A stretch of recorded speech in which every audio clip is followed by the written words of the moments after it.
Eagles 48, Giants 22. Welcome to Talking Giants, presented by SeatGeek. I'm your host, Bobby Skinner, here with my co-host, Justin Pennick. And Justin, I kind of want to move off from this game. That's not the greatest mindset to have at the beginning of a podcast that people are invested to listen to, but I do. But we're gonna break down this whole game, and we'll talk some big picture stuff because that's what happens when you get blown out by 26 points. Justin, you were at the game in the rain. How you feeling? Hey, Bobby Skinner. You like my hat? You like my fedora? That's the correct name of it. I gotta give you something different to look at in the midst of a blowout. A ton of fun stuff. Where's your monkey? Curious. Where's your monkey named George? Where's my monkey named George? I can get my dog named Mikey. There's a ton of fun stuff that happened today, man. I had a very fun day. I had a very, very fun day. That's gonna aggravate people starting off a podcast. I'm gonna tell you the fun out. things that happened, and then we're gonna go in depth on all the fun things that happened to me during like our after hours portion of the show. A guy in a full-blown eagle costume got the snot kicked out of him by state troopers. I have the full story of that, by the way. How is there no video of that? There was a Talking Giants listener, which I didn't want to take out my phone. I didn't say you, but how is there no video of that? Maybe there is a video out there, but I just haven't come across that yet. But if you know if there's video out there of this guy in a full-blown eagle costume getting the snot kicked out of him by state troopers, again, we'll tell the full story afterwards. That was very fun to see. We have the full story. Somebody's witnessed it firsthand, so we're going to read that. Some schmuck got some credit for breaking the Saquon MRI news. I reunited with an old friend. Some people, don't know who, were stripping inside the stadium after the Giants scored their first touchdown. But this game was not fun. This game was not fun at all. But in all seriousness, what is like the one thing that we asked for heading into this year, right? What was the one thing that we asked for, Bobby? I don't know. What are you referring to? A meaningful game in December that maybe has playoff implications, and that's what we're getting next week. So we have this game to talk about that's kind of crappy, kind of shitty, but I'm genuinely excited for next Sunday night, and the fedora will now come off. Yeah, well, obviously, all of our focus will turn to the Commanders and the Giants, obviously, too. But we knew coming into this game, Justin, that we were facing the best team in the NFL, the Eagles. Like, they are 12-1 now, not on accident. Like, they are really, really good. And I think the Giants probably get outclassed when healthy. And they were, forget the early season injuries. Recently, they've lost Adore, Xavier, Leonard Williams. Like, they're missing three key cogs on defense versus an offense that's been, they're the number one scoring offense in the NFL. And then we're facing the number one passing defense in the NFL in this game. And then your best players didn't perform well in Saquon, Andrew Thomas, Julian Love. Dexter Lawrence didn't have a horrible game, but he didn't have a great game either. It just, the game spiraled out of control. This it was a much talented team, much more talented team. We knew that going in. And the Eagle, like this. So just big picture, like one defensively, like they're the number one passing defense. They get after the quarterback. If you get in a bad situation, they will make you pay. And then with their offense, they have answers for everything. And anytime you get a win, like you land a punch on them, they come back and get a nice swing at you the following play. Like they just, they had a 4th and 7 touchdown, like it's just going for on 4th and 7, they have a touchdown. So they just had an answer for everything. And like, this is a game where this is the rare game where your defense gives up 48 points. And I don't have a single problem with their defensive coordinator. Like, I really don't have a problem with what Wink Martindale did in this game. And we'll break down the defense a little later. But it's like they tried sitting back in zone, and the first drive and didn't work. And then after that, it was just like, there's no matter what. So we said coming into this game, and I hate we're doing our defensive talking points, or I'm doing mine, is like we spent so much time talking about their passing offense and how you could disrupt it.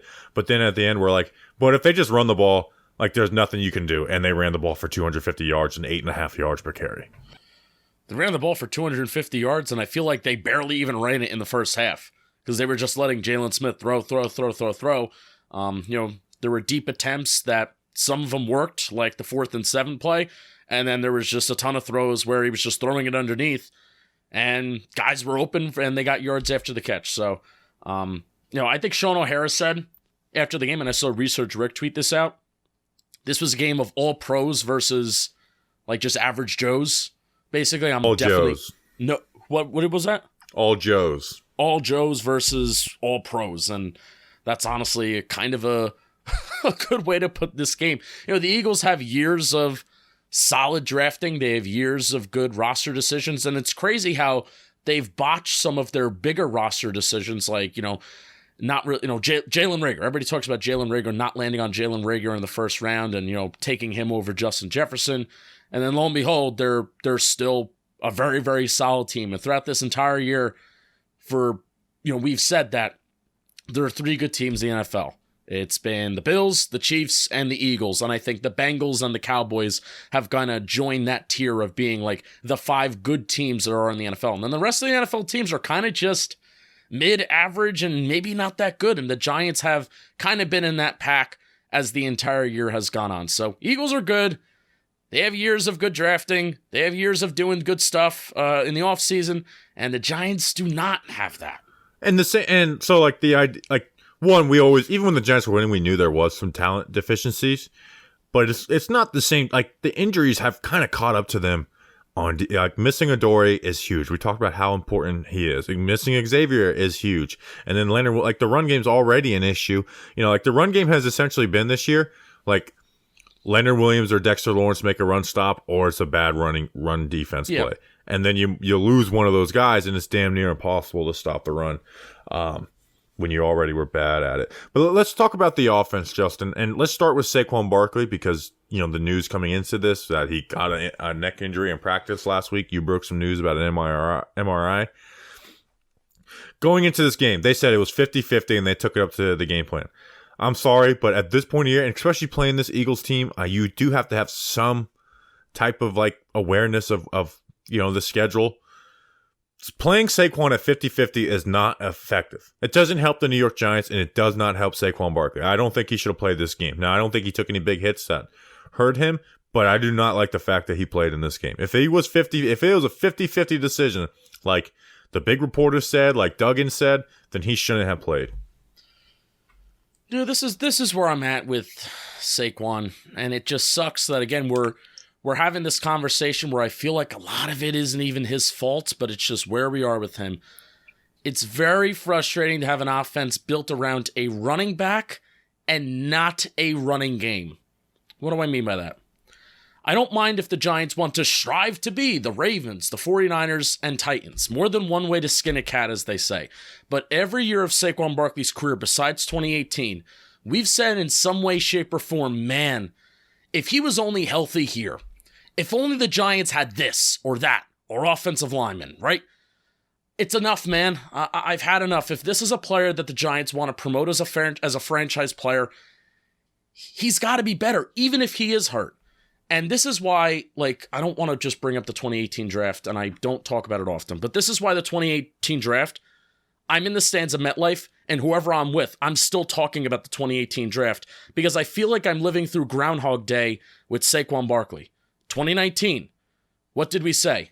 Had that high ankle sprain, missed a few games, didn't look too good, finished the season strong. Oh man, if only Saquon Barkley was healthy through that middle stretch of the season.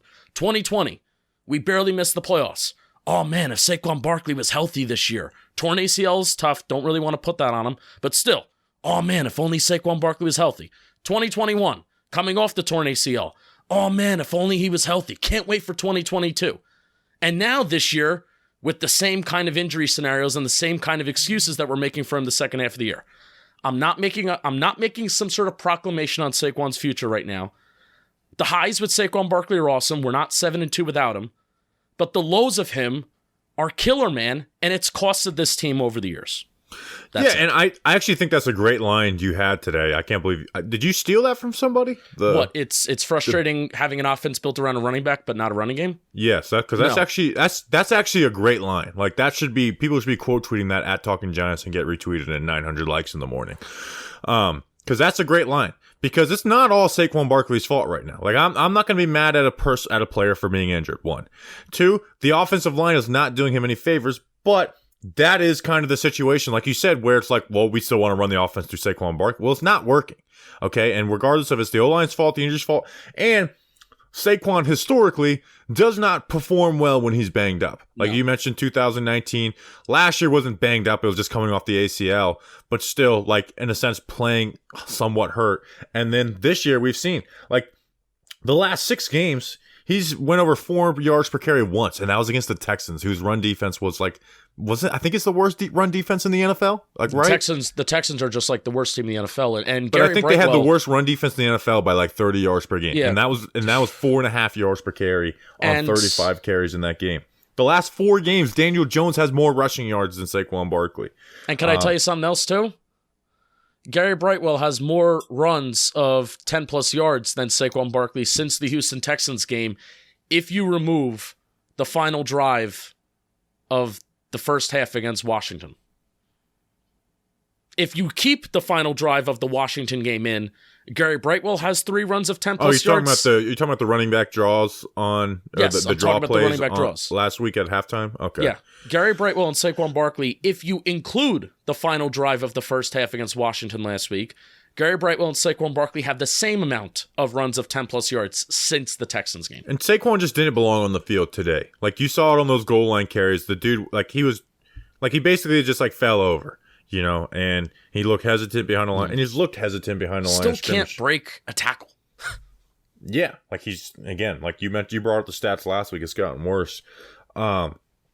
You know, and I think that's where your line about, running an offense behind a running back and not a running game is problematic for the Giants offense right now. And it's not his fault. It's not his fault that Dave Gettleman and, TBD on what Joe Shane does, it's not his fault that Dave Gettleman didn't build up this offensive line. It's not his fault. But are we going to finally be in year 6 and year 7 of Saquon Barkley when we know the shelf life of running backs are limited in the NFL, and how many touches has this guy gotten over the span of his career? Year 6, year 7. All right, offensive line's fixed, and now we have to pay him? Like, I'm willing to wait and see how he finishes the year and how this Giants, playoff push goes, and next week's game is going to be a big game again, right? But these things matter. And the excuses at the end of the day, it's similar with the guy like Daniel Jones. Well, why are you guys not talking about Jones? It's similar with Daniel Jones.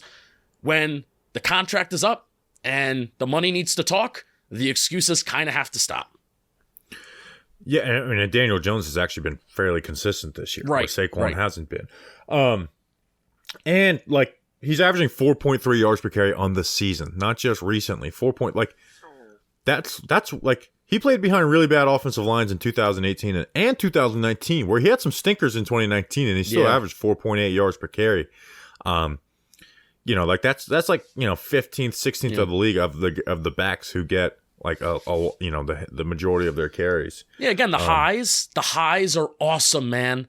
The highs of Saquon Barkley are best running back in the NFL, but the lows of Saquon Barkley is what the whispers that we were having last year of saying, is Devontae Booker like better than Saquon? Those are the lows of Saquon Barkley, and that shouldn't be. That just shouldn't happen. Well, and here's ways that I think Saquon Barkley can be helped. And let's turn this into the passing game Daniel Jones conversation. We've been saying it, and I don't think it makes much of a difference if they do more in this game because the Eagles were just a better team. No. But you know where it does matter? Last week. You know what it's going to matter again? Next week. The week after that. Let this offense have some drop back passing. Because remember, did those offensive lines suck in 2018 and 2019? Yeah. But they were both top 20 in scoring, which, with those personnels aren't really that bad. And Saquon Barkley was at his best. Now, I don't think Saquon's the same, like you mentioned, tackle breaker that he was in those years. But having running through a drop back passing offense is better for this offense. It is better for this offense. And you say in a game like this where DJ had 160 passing yards, oh, that doesn't prove anything. There were sacks in this game. Well, I went and charted it, Justin. On first down and second down, just straight drop back passing. So that means no play action, no screen, and then taking away like the third downs where teams can just pin their ears back, especially the Eagles, and they know like they have to get to this line or it's a failed play. Where on first down you can take a 4-yard check down and it's a successful play somewhat. So on first and second straight dropbacks, there's 15 plays. DJ was 10 of 13. 125 yards, 9.6 yards per attempt, a sack, and a rush for 2 yards. On third down play action screen, there was 16 plays, so a little over half. 8 of 14, 44 yards, 3.1 yards per attempt, 3 sacks, 1 rush, and 6 yards. So the play action was at one point was working very well and helping with the O-line, is now actually making the offensive line, like Andrew Thomas's sack. Teams know to just not play the play action like tough. Like, don't crash the backside. In fact, the backside is being taught for when you're playing the Giants now. Just rush at the quarterback. Anytime they're running away from you, rush at the quarterback because they're going to try and boot off of it. We saw that on Daniel Jones. 6. Daniel Jones was able to get rid of the ball well and get it to Gary Brightwell for one of the catches that he had. I mean, that edge rusher was not staying disciplined. He was just going right for Daniel Jones, and it was, credit to Jones for getting that. That wasn't an easy play like that. Yeah. And then you had the 2nd and 6 where they did that. They booted to the left, and then it's a negative 1 yard pass to Richie James, and you have 3rd and 7. So it's just, this isn't even like, to me, like much about like, oh, they're failing Daniel Jones. This is more just like the offense is going to be better with more drop back passing. And I think this is a perfect example where they didn't throw it deep on these except for one. That drop back passing doesn't mean throwing the ball 25, 50 yards down the field. No. It just it gives you options to throw the ball shorter. Like if anything, it helps you throw the ball shorter and it be successful. And when they worked quick game out of the shotgun and did the straight drop back passing, it was way more successful than anything else they did on offense. Consistently now, the drop back passing on 1st and 2nd down is much better than anything else they do on offense. Okay, if this was 8 weeks ago, fine. Get into that play action, run the ball. But teams, they know what you like to get into out of play action. You're not running the ball well. This is the way to do it. This is the way. Again, I don't think it beats the Eagles if they do this more often, but it will beat the Commanders if you do this more often. I feel like I'm going nuts, man. I mean, we've been saying the same things for a couple years now, and I understand going crazy about it with other coaching staffs, but dude, this is Brian Daboll, Mike Kafka. We're giving them credit in the beginning of the year for adapting to your personnel, and these pass-happy guys are now running the ball, and now, I mean, we're not even just saying to throw the ball for the sake of throwing, and I know you. You're, you sound like, Mr. Analytics right now with throwing the ball on early downs. You're saying this because it's working. Like that's why I think you're promoting this. Like usually sometimes I will say throw the ball on early downs for the sake of throwing the ball on early downs and setting up the run. We've been talking about this the last couple weeks, not just for the sake of it and because it's different than running the ball. We've been talking about it because it's working. Yeah, do what works. I'm a big fan of do what works. So if that means to run the ball 40 times, run the ball 40 times. Like I went into that Texans game, like you got to run the rock. And they ended up getting a win out of it. But it's like do what works. And we've seen consistently that letting Daniel Jones throw the ball on early downs is what makes the Giants score points. It is what leads to points is letting Daniel Jones throw the ball in early downs. That doesn't mean you have to, say he's the franchise quarterback, but that is what is going to help the Giants get into the playoffs. Like if this coaching staff wants to get into the playoffs, that's how they're going to do it. Yeah, because a banged up Saquon is not going to carry you. And the quick passing helps the O-line, which a lot of people were like, well, they can't throw the ball because they don't have receivers. They can't throw the ball because they don't have all O-line. I mean, we saw certain elements at times of the quick passing game. Like there was a slant or a mini post that they ran up the middle to Isaiah Hodgins that I think it was Hodgins, where Jones kind of threw it through a couple defenders. Thought it was a pretty solid throw. So, I mean, it's not easy, but I would trust that Daboll and Kafka, especially from where they came from. The Chiefs, and I understand the Giants roster is not the Chiefs, they're not the Bills, but these are minds that came from places where early down efficiency, setting up the run by throwing on early downs, getting into 3rd and shorts, that was the foundation, or avoiding 3rd down. That was the foundation of the Chiefs. It's the foundation of the Bills. That's how they're successful, by avoiding 3rd down and early down efficiency. And this year, this staff, and they have the opportunity. Their early down efficiency is there when they commit to throwing the ball, but they just haven't fully done it yet. Tough. Yeah, so again, we're not asking for, like you said, we're not asking for the Chiefs or Bills offense, but drop back passing is what's going to help the Giants offense score points. It's just as simple as that. And again, we're not advocating for something that hasn't worked. When they have done it, it has worked. So you can't tell us, Justin, Bobby, they don't have an O-line, they don't have receivers. Yeah, you're totally right.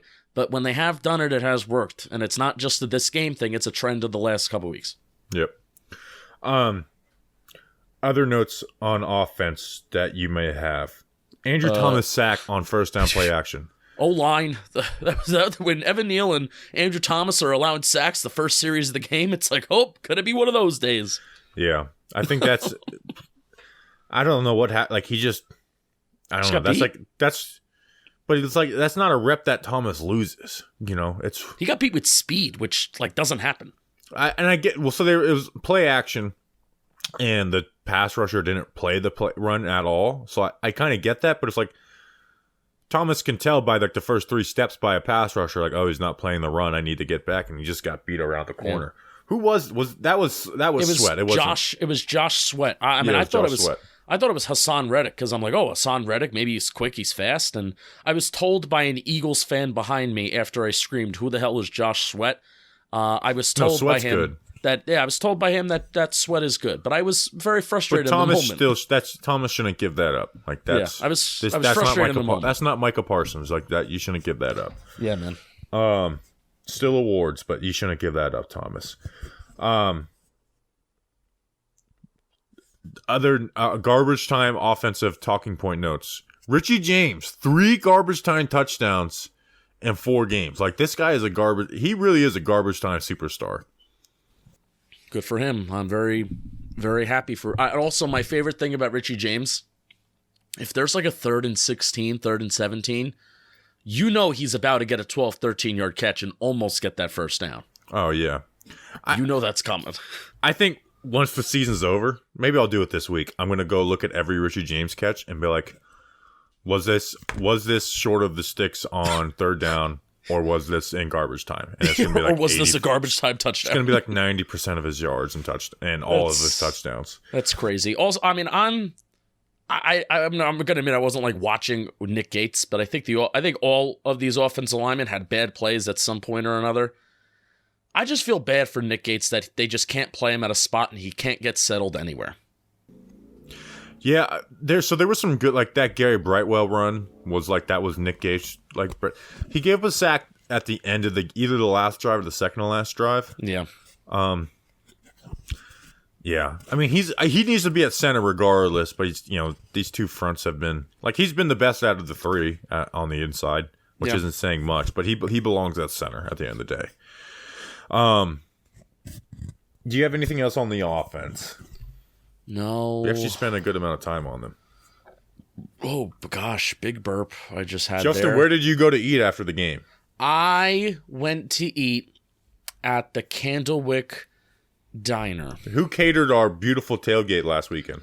That would happen to be the Candlewick Diner in East Rutherford, New Jersey, located 5 minutes away from MetLife Stadium. Located a mile up the road from MetLife Stadium. They are truly the best. And when you said you were going to eat at Candlewick after, I was a little jealous. Like, I want to go have some dinner at Candlewick Diner. And guess what? I went on game day. I mentioned Talking Giants, and I got a free dessert. How about that? That's awesome. So you can do that? You can go to Candlewick Diner and mention Talking Giants on game day and get a free dessert? It's a good possibility. It's the perfect spot for your pregame breakfast or postgame dinner and drinks. They have a full-service bar, in-house bakery, and free delivery. Free delivery, wow. In New Jersey? In this economy, extensive menu from breakfast to burgers to steaks to pasta. I think I had the pasta last time I was there. I think I had penne. Julian, you had something weird, Julian. Hey, how are you, what did Julian? you have? Nice of you to join us. I had the gnocchi bolognese, and it was the best gnocchi bolognese I've ever had. Isn't that French? French, Italian. It was delicious. That's French. You've gone to Paris before, and Candlewick Diner was the best gnocchi you ever had. That is accurate, actually. And I had gnocchi bolognese when I was in Paris last. Candlewick Diner clears, as the kids say. They really are the best. Like, they are. There's like, what sponsor do you like talking about the most on the podcast? It's easily Candlewick Diner. So check out the Candlewick Diner in East Rutherford, New Jersey for all your diner favorites. I have an announcement. January 1st, I want to make this a tradition. So January 1st against the Colts, after the game, we will be, I hope Snacks and I, that's when I say we, I mean Snacks and I, we will be going to the Candlewick Diner, and we will be celebrating the end of the Giants' home season. I will be creating an RSVP link somehow, so I will tweet that out soon. If you can attend, that would be great. I kind of want to give Manny a head count and a heads up about how many people we're going to have. And that's that. So January 1st, we're going to go to the Candlewick Diner after the game. It's a tradition that we did last year, and I want to continue it this year, and it's a free meal. You don't have to pay for it. John Boy Media is paying for it. So free meal at the Candlewick Diner to celebrate the end of the Giants season, January 1st. Free meal, wow. Yeah. How about that? How about that? You're going to get a lot of people there. We're going to send John Boy Media a huge bill. I paid for it last year. Snacks and I paid for it last year. I'm not. Why doing don't you just make people pay for their own meal? No, disagree. We want to thank our listeners, and this is the way that we do it. All right. How about that? On the defensive side, thank you, Candlewick. You'll be glad you did. They scored touchdowns on 6 out of 10 drives, 2 field goals on the other ones. I actually got I usually don't get into long debates, but people are like because we say in this game playing press. Playing press and aggressive was the way to go against them. And if you lose, you lose. But that was the way to go against them. Because look, the first drive of the game, they sat back in zone. Jalen Hurts was 8 of 8, 73 yards, and they score a touchdown on a long drive. Like this is not last year's Jalen Hurts. Jalen Hurts is much better than last year. The Eagles are much better. Like this is not last year's Jalen Hurts. Like if you sit back in zone, he will tear your ass up. And he will make it look easy. Like, he's very good now. He's not the same quarterback that he was in past years. Bobby, you're telling me that Nick McLeod, Cordell Flott, and Fabian Moreau had a hard time covering A.J. Brown and Devontae Smith? Is that what you're telling me? Well, that's the thing is people are like, well, you shouldn't put those guys in man coverage. It's like, well, you put them in zone, they're going to be even worse. What do you want them to do? It's just going to be easy. Like, you're going to make it easy. And so after that first drive, when they got more aggressive and started playing more man coverage, Justin, Hurts went 13 of 23, 144 yards. Like, 6.2 yards per attempt, which isn't horrible, but it's not like, oh, he killed us, And and he went 3 of 11 on throws over 10 yards. Now, 2 of those 3 turned into touchdowns. But one of them shouldn't have been. Like, Julian Love, screwed us on one of those. Okay? Like, that's, I meant to say at the beginning of the podcast. Maybe I did. Like, that sequence of, 4th and 7, we should have a stop. Julian Love just totally whiffs, thinks he has an intercept. I don't know what Julian Love's thoughts were on that. But that takes the game from the Giants getting the ball at midfield down 7-0 to now the game is 14-0. Then the Giants punt the ball, and James Gillian literally just drops the ball. Jamie Gillian. Yeah. He just drops the ball, and then they have... Yeah, we'll talk about special teams at some point in this podcast. No, I'm saying you got the punter's name wrong, which is a very clear indicator of how often we talk about special teams. Well, if his name's teams. Jamie, his actual name is James, so I got his name right. Oh, okay. And then A.J. Brown beats Nick McLeod on a double move, and the score is... the score goes from 7-0. The chance of the Giants getting the ball at midfield down 7-0 goes to 21-0 in a series of 8 plays. That's I don't think the Giants win this game regardless, but that's when the game got out of hand. And then like we said, they just ran the ball. They ran the ball 34 times, 254 yards, 4 touchdowns, literally 8.5 yards per carry. There's no coaching that's going to stop that unless you this defense, it was just out talented. There was nothing Wink Martindale could have done differently to make this game better. How many rushing attempts did they have in total? 31. They only ran the ball 30, sorry. They only ran the ball 10 times in the first half. 8 of them were Miles Sanders carries, and I think 2 of them were, one was maybe a Hurts scramble and then a read option, but Jalen Hurts threw the ball for 24 times in the first half. I mean, they were throwing. Because it was there. I mean, especially the underneath stuff, so. Oh, and by the way, if the Giants, if Julian Love just knocks that ball down, the Giants would have gotten to kick a field goal if they got the same amount of yards that they got in the following drive. So just wanted to throw that in there too. Did Julian Love, I saw this, I didn't write down the thought that I had in the moment. did Julian Love fall like behind Devontae Smith where he fell like with the end zone was behind him, or did he fall in front of him? He was in front of him. He just totally like he thought the ball was going to be overthrown, and he like tried the breadbasket interception and just ran right in front of Devontae Smith. He catches it, and it's like he ran through a ghost. Yeah, that it was like funny. I couldn't believe that was Julian Love. Like when that happened, it was a blur. I was like, oh, that was Jason Pinnock. Like that was definitely Jason Pinnock screwing up. I was like, no, it's Julian Love, like the Mr. Reliable, like the guy, essentially Mr. Fundamentals on the defense. Which it does go to show, like Julian Love has not had a lot of opportunities in his career where he's like playing like half field responsibilities like that. We haven't seen like Julian Love really break on a football like that a ton. You want to know whose responsibility that is? Xavier McKinney. It kind of reminded me of the Raiders interception that he had last year. And didn't he have a similar interception against Jalen Hurts last year? Yeah. And you know who would be covering Devontae Smith most likely? Adoree Jackson. How about that? It is crazy how those two things, one being coach's fault, one being not coach's fault, just player's fault. Two things that could have easily been prevented. It is very the two crazy. most avoidable injuries of the year are Xavier McKinney and Adoree Jackson. And it's changed the season in the worst of ways. But back to them running the ball. I mean, Jalen Smith just sucks. Like, he's so bad, dude. Like, he either, like, totally misses Carl Banks tweeted that he balled out today. Yeah. Okay. Maybe I gotta go watch the tape on that. But, like, so Tay Crowder came in when Micah McFadden got injured. And Jason Kelsey pulls and, like, blocks Tay Crowder. And people are like, see? You shouldn't want Tay Crowder playing over Jalen Smith. I was like, do you see Jalen Smith literally running away from the play on this? And I was like, and Tay Crowder has to play two gaps. What is he supposed to do? Like Carl Banks said, Jalen Smith's game today is why I fell in blue heart with him. That means love. He was balling. What? Yeah. Yeah. That's what he said. Okay, well, I'll give Carl credit because he is a linebacker and knows football. Like, I'm going to be watching Jalen Smith in this game to rewatch, but there were so many times where I was like, Jalen Smith gets blocked on this. Jalen Smith gets blocked on this.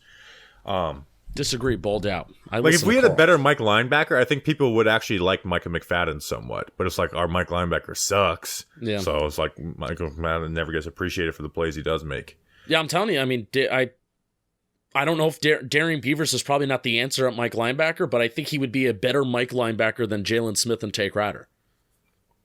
Maybe we've gone back and forth on this a few times, and I'm planting my flag in the ground. But I don't think Darian Beavers would be some like solution. No, I literally just started out my sentence by saying that Darian Beavers is probably not an answer at Mike linebacker, but we would feel better. We would feel better about him at that spot than Jalen Smith and Tay Crowder. So, injuries to I mean, I'd feel better about cutting my finger off than cutting my leg off, but excuse me, it still sucks. Speaking of injuries, I shouldn't be slandering Darren Beavers. You guys never played an NFL snap. Come on. Speaking of injuries and disappointments in our draft classes, Ellerson Smith had a hilarious game today. Hilarious. Special teams talk. Ready for it? People have been asking about it and craving for it. Ellerson Smith, biggest play of his NFL career so far. 2 years. How many games has he played? Wow. 2 years, gets a blocked punt. Huge. Eventually leads into a Giants touchdown. Giants score. Eagles get the ball back. You want to know what's funny? Guess who misses a tackle on that Boston Scott kick return? Oh, Ellerson Smith. Julian, do you want to guess? Definitely Ellerson Smith. Oh, wow. Both of you are so correct. So that's the funny part about Ellerson Smith's best game of his career. He helped the Giants get 7 points, and then he helped give the Eagles points as well. So that was funny. I have two more defensive notes. It is fun. Like, I can't analyze special teams, but it's like, how does Thomas McGahee continue to just survive coaching staffs? Yeah, I mean, it's becoming the new Tom Quinn, where Tom Quinn survived Tom Coughlin, he survived Ben McAdoo, and then he kind of still hung around It's basically like nice guys who like you can't like John Mara doesn't know how to quantify how good they are or not, just end up keeping jobs. He hung around. He was in Patriots camp with Joe Judge, so he stayed. He was like the assistant special teams coach. And Tom Quinn was bad at his job for like a decade. Yeah. Thomas Pagaye's been bad at it for like 1 or 2 years. Yeah. You got 8 more years left of Thomas Pagaye, Giants fan. Just hold on. Other defensive notes. Azeez Ojulari is just like good. Now, so Kayvon didn't have any stats in this game, but Which is very frustrating. But he created plays. Like that Azeez Ojulari sack in the red zone, like that was essentially a Kayvon sack. The Ryder Anderson play was made, sack was made because of Kayvon Thibodeau. But Azeez Ojulari, he had 2 sacks, 2 tackles for loss, and 2 QB hits in this game. The last 3 games that Azeez Ojulari has played have created essentially like 21 points for the offense. Like the Bears strip sack, right? The strip sack last week versus the Commanders, and then that sack at the goal line leads to a block punt and then a touchdown for the Giants. Like Azeez Ojulari is playing well and he's taking a next step. And I don't care if sometimes he's winning versus tight ends. Like he's winning, and he's been like. It sucks that he hasn't played this whole year because I think he would be like a 10+ sack guy if he played this whole year. I mean, he's got 4 sacks in 4 games. Very awesome. Again, it just my brain just goes back to sucks that he's not around for the full year. Like it's crazy how these last 2 draft classes how hurt they are. It's nuts. Yeah, it's ridiculous. Bellinger got hurt too on that play where like it was like a 3rd and 6 and DJ was getting tackled through to him and he just got smacked in the ribs. Which that is like we cannot. Come on, Daniel Bellinger, stay healthy, please. So we'll see how he looks with through the rib. He can end up coming back in the game, so maybe that's a little hopeful. But then ends up bleeding again. Won't you talk about Manscaped for a second? Yes, I'm going to talk about Manscaped. I have 2 more defensive notes that I do want to touch on. Then we have a lot of topics to talk about. Basically, after the recap is over.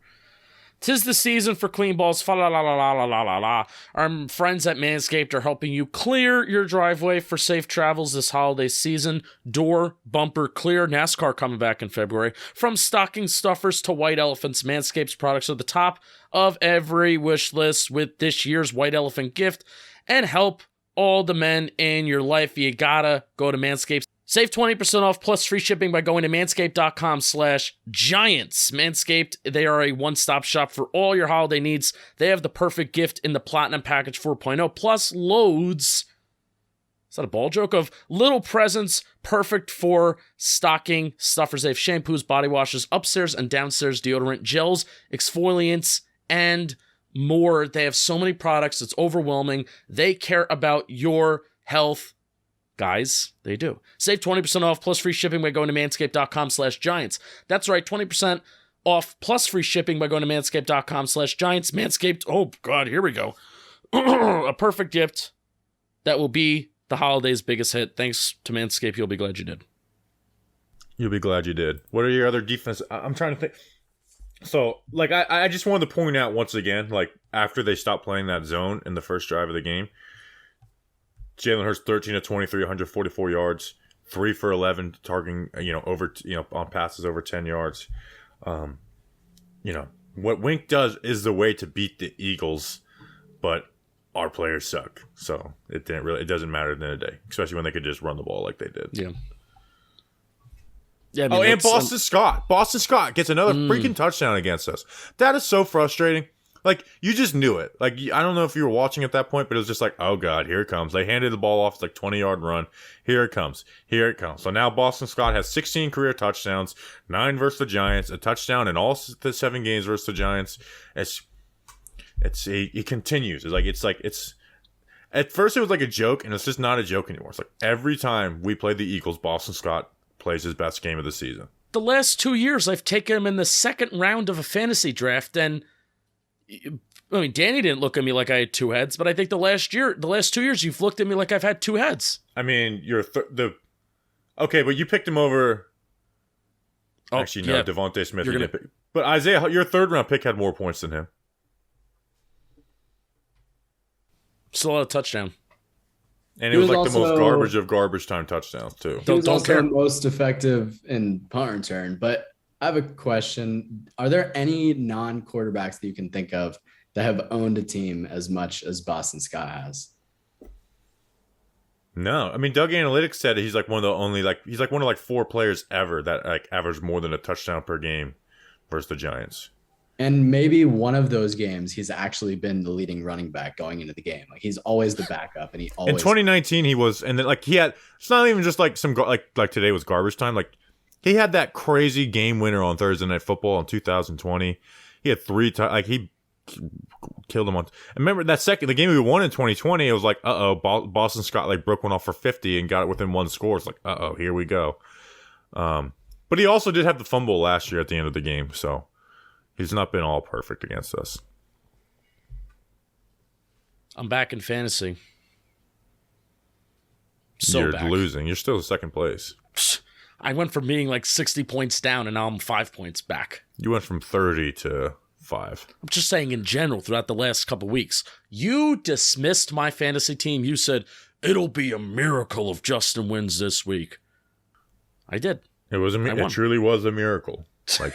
Miracles happen now.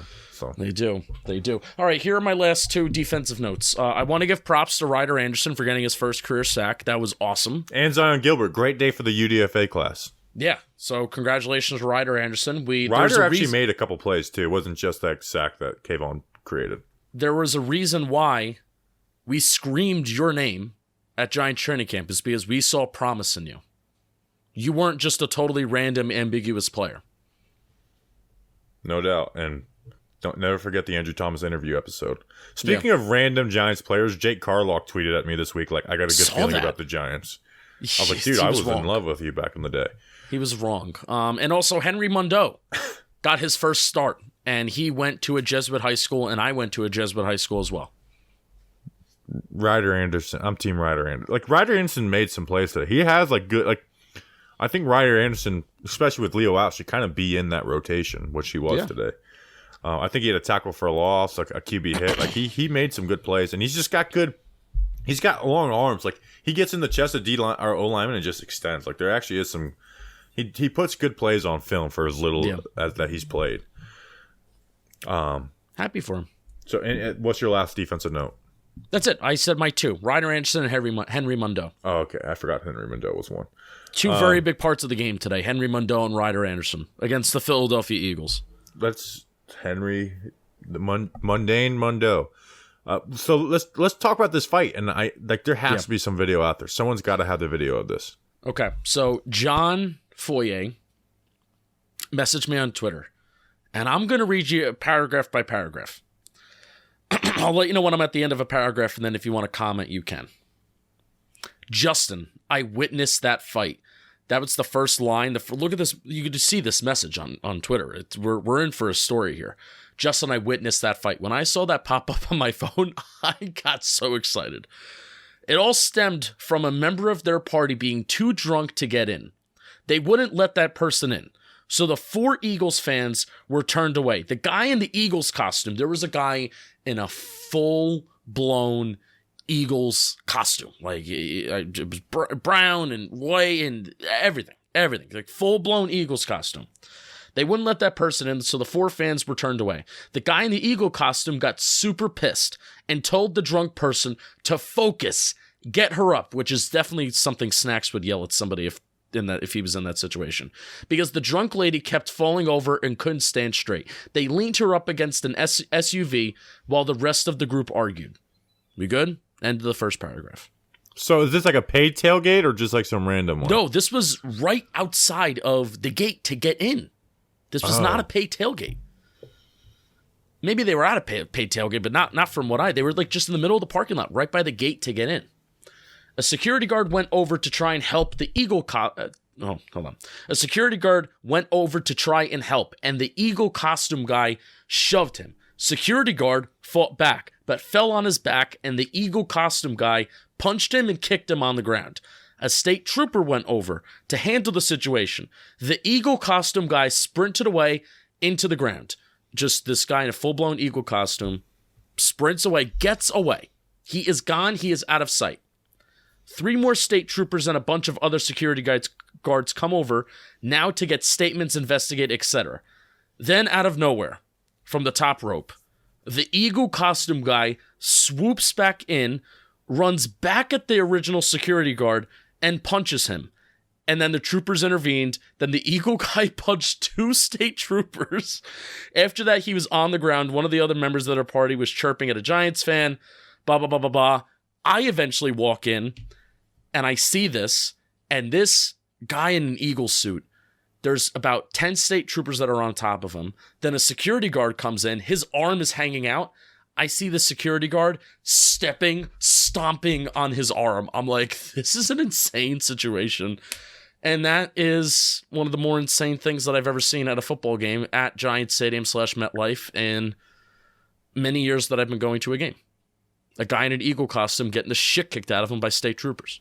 That would be like the most viral video of all time. So there's no video of it, because if there was any video of that, that would be the most viral video of the day. Like, Eagles fan, it plays into the stereotype, in an Eagles costume, getting like fighting cops. Like, that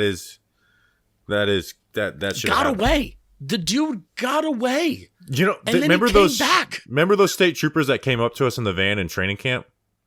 Oh yeah, and we thought that we were in trouble. Yeah, it's funny. You see how like my instincts kick in. Like, the cop pulled up and I just like run out. Like, what's up? And then he's like, big fan. I'm like, oh, okay. Like, oh, okay. I was like, I could put my guard down. Like, if you're listening, probably not the pod you're gonna listen to. Let us like we'll put you on like the voice, like, oh,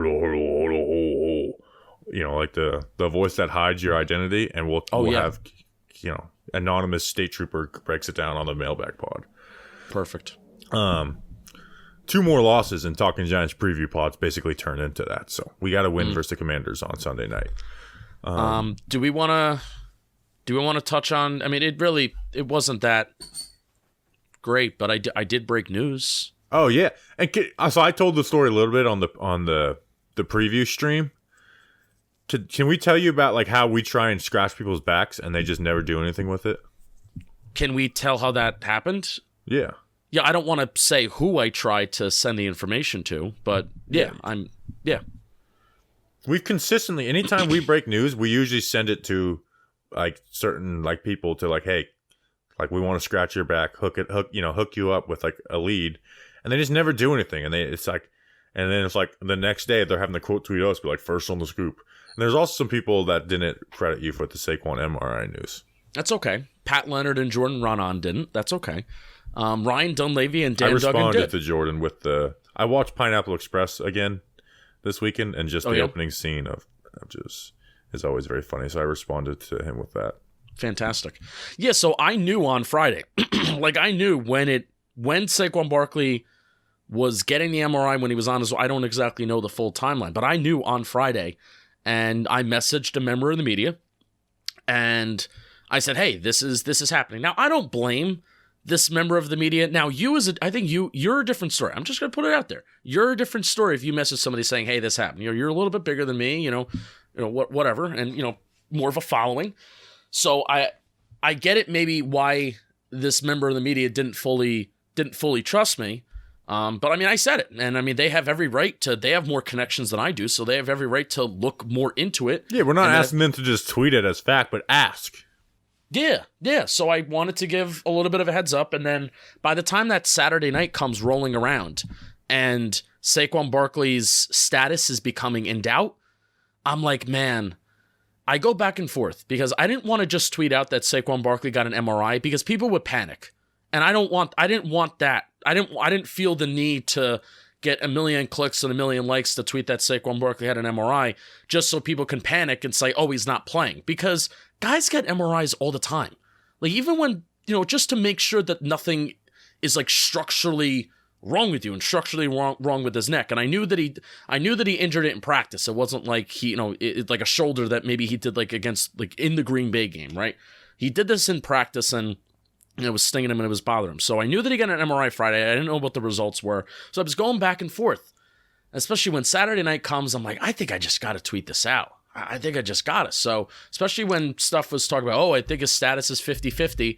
I said, hey, he got an MRI. I don't know the results. It could be precautionary, but it's worth noting. And then I find the funniest thing, Bobby, Sal Palantino, who is an ESPN reporter for the Eagles. Jeez, man. He's like whatever. He's been around forever. Sal Palantino.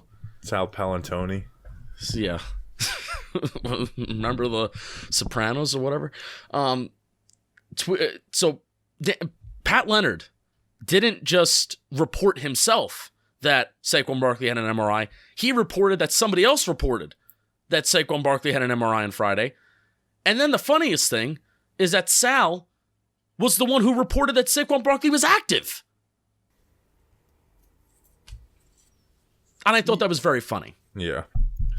But thank you to Ryan Dunleavy. Yeah, that's the funny thing too. Is like the one who confirmed it for them, also not a Giants beat reporter. Correct. Yeah, the one who said that Saquon Barkley was playing, not a Giants reporter. So, and then the one who confirmed what I said the night before, that Saquon Barkley got an MRI, not a Giants reporter. I know we're friendly with them, but could maybe a Talking Giants listener make the what does he even do mean?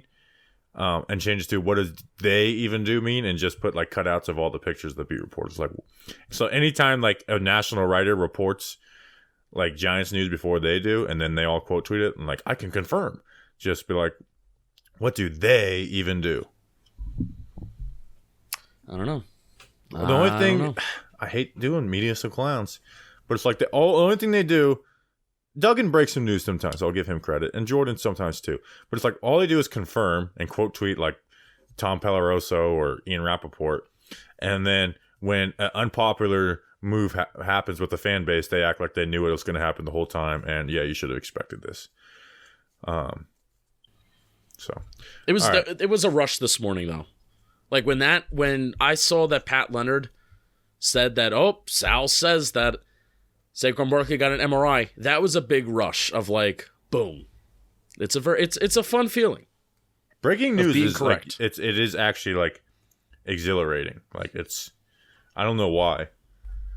I think it's just like no matter how right you are, it's like, what if 3 people lied to me? And it's that. And that's why we don't like even. The only time we break news is like when it literally falls into our lap, and we're like, oh, okay, I guess we'll break this news. Yeah, I think I was a source for you one time of one of your news breaks. Was it the Tony in Jersey? Yeah, because I remember I told you that, and you're like, yeah, I heard that too. But now you're the third person to tell me, so I can actually. Well, and then you showed me screenshots of a message, and I was like, okay, we can go with this. Yeah. No, you showed me the day, because we talked about it on the pod, and then you showed me the day after, and I was like, screw it, I'll just tweet this. And I didn't think people would really care that much, and it got huge. That was the Tony in camp. Oh, that's right. Yeah. We broke Isaiah Wilson. I think that's it. Right? I know you try and claim credit for the Wink thing, but you didn't. You gotta put your balls on the line for it. I tweeted out Wink Martindale may or may not have an interview with the Giants tomorrow. Yeah, you gotta put your balls on the line. I know, man. That's why like this was big for me, because usually I kind of chicken out. What I did with Joe Shane is the day that Dave Gettleman retired, I had my Joe Shane preview video out. That wasn't a coincidence. I'll just tell you that. Yeah, there you go. I have one more next story. time we get news, we should have Danny King break it. Yeah, that'd be great. I have one more story, Maybe we'll see something. Story. Oh, and I broke the who was that wide receiver that played DB for us in the preseason? Something Cole. Keenan Cole. Was it Keenan Cole? I don't think his first name was Keenan. Probably not. But I was just like, when he got cut, I asked one of the reporters, I was like, can you find this out for me and give it to me? And because I was like, I want to tweet out, it's a Cole world when he gets cut. Yeah. I think isn't that a goal of ours every year that we want to tweet out a random Giants player? Well, we almost lied about Nico Lalos that one year, and remember, we were like, should we just lie and just say that Nico Lalos is cut? But it's like, what if Nico Lalos and we're just like, let's not. And then did he wind up staying? Oh, and John Halapia, we got that. Oh yeah, he signed with the 49ers. Which that Julian helped with that too. Yes. And then I just asked him straight up. I was like, did you sign with the 49ers? He's like, yeah. I was like, can I tweet it? He's like, yeah. Okay, cool. It's a good source. The source itself. Yeah, I guess you're not supposed to tell those things. All right, let's end this freaking episode. Wait, I have one more story. All right, yeah. This quick episode after a blowout that we said we were going to do. I have one more story. Well, I mean, it's been a lot of fun conversation. We spent a lot of time about an eagle getting the shit kicked out of, the shit kicked out of itself. I reunited with an old friend. Her name is Kendall. Her son is a Talking Giants listener, I found out today. Didn't even say hi to me. How old's her son? I think 16. Oh, okay. So I said message. I told him to message message Talking Giants, whatever. And I said that I'm going to get him a free shirt. So I hope he does that. But he didn't say hi to me, so maybe he doesn't even like us or something. But Kendall, who is an Eagles fan, her son's a Giants fan. Or he's embarrassed by his mom being like, he's a big fan of you guys. That could be it too. That could be it. I sat next to Kendall, and I have been sitting next to Kendall for almost every Eagles-Giants home game for the last, basically like over a decade. And we discovered that we sat next to each other during the Miracle of the Meadowlands in 2010. One of my favorite stories that I've told, and I've told this on Bleeding Blue, is that I've never had a drink spilled on me at a Giants game until Miracle in the Meadowlands 2010, and we discovered that Kendall was the one who spilled her drink on me. And we had a nice moment together, and I said, I cannot wait to see you next year.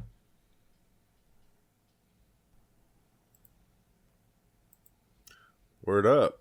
Word up. I knew you would have no response to that. We'll be back Wednesday for a mailbag. Dude, I'm ready for the Commanders preview at this point. Let's do it. Let's win. I'm so excited.